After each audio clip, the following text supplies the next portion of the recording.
Engine बनना दलित की जिम्मेदारी है।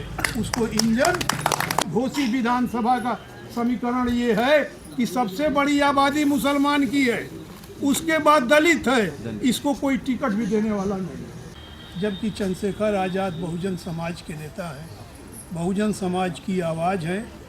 85% लोगों की आवाज़ पार्लियामेंट में बुलंद करते हैं, तो उस 85% को भी आना चाहिए। लेकिन अभी लोग हिचक रहे हैं, लोग सोच रहे हैं। किसी भी गाड़ी को चलाने के लिए एक इंजन का होना जरूरी है।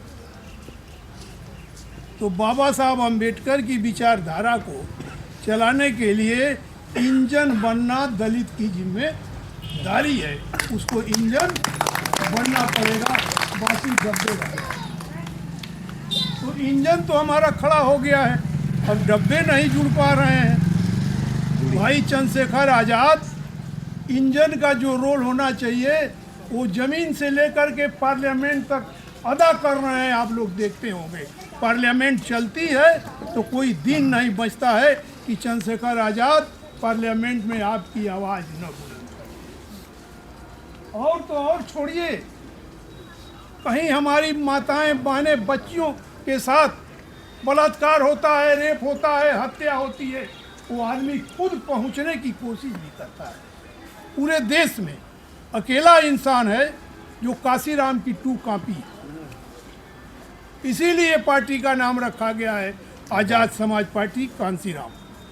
जुल्म के खिलाफ खड़ा होना अगर बगावत है तो आपको बागी बनना पड़ेगा। जब जुल्म होगा, अत्याचार होगा, और जुल्म अत्याचार करने वाले हैं कौन लोग? मुट्ठी भर लोग हैं, उनकी संख्या भारी नहीं है, लेकिन सत्ता भारी है।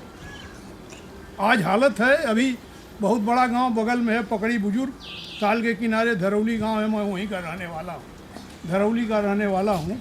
अभी पकड़ी बुजुर्ग की घटना है कि ठाकुर साहब लोगों ने मलाह लोगों को पीट के रद्द कर दिया, उलाट के पीट दिया एकदम, और बड़ी मार मारा, कुछ नहीं कर पाए, कुछ नहीं हुआ।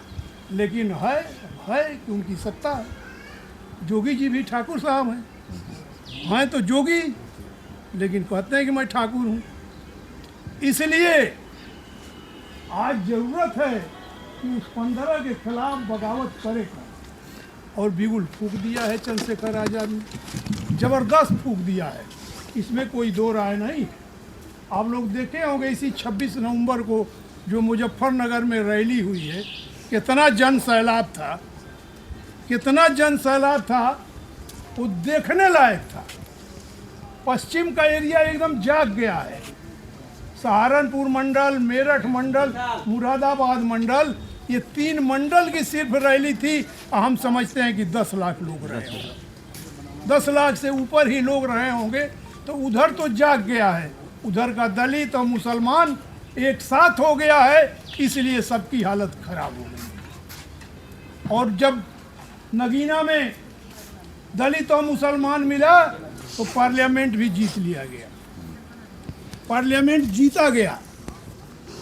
आज इस घोसी विधानसभा का समीकरण ये है कि सबसे बड़ी आबादी मुसलमान की है, उसके बाद दलित है, इसको कोई टिकट भी देने वाला नहीं है। इन लोगों को कोई टिकट भी देने वाला नहीं है कि ये मजबूर लोग हैं, ये जाएंगे कहाँ? ये तो हमको वोट देवे करेंगे, ये तो देवे करेंगे। ये कितनी बड़ी, कितनी खराब सोच है।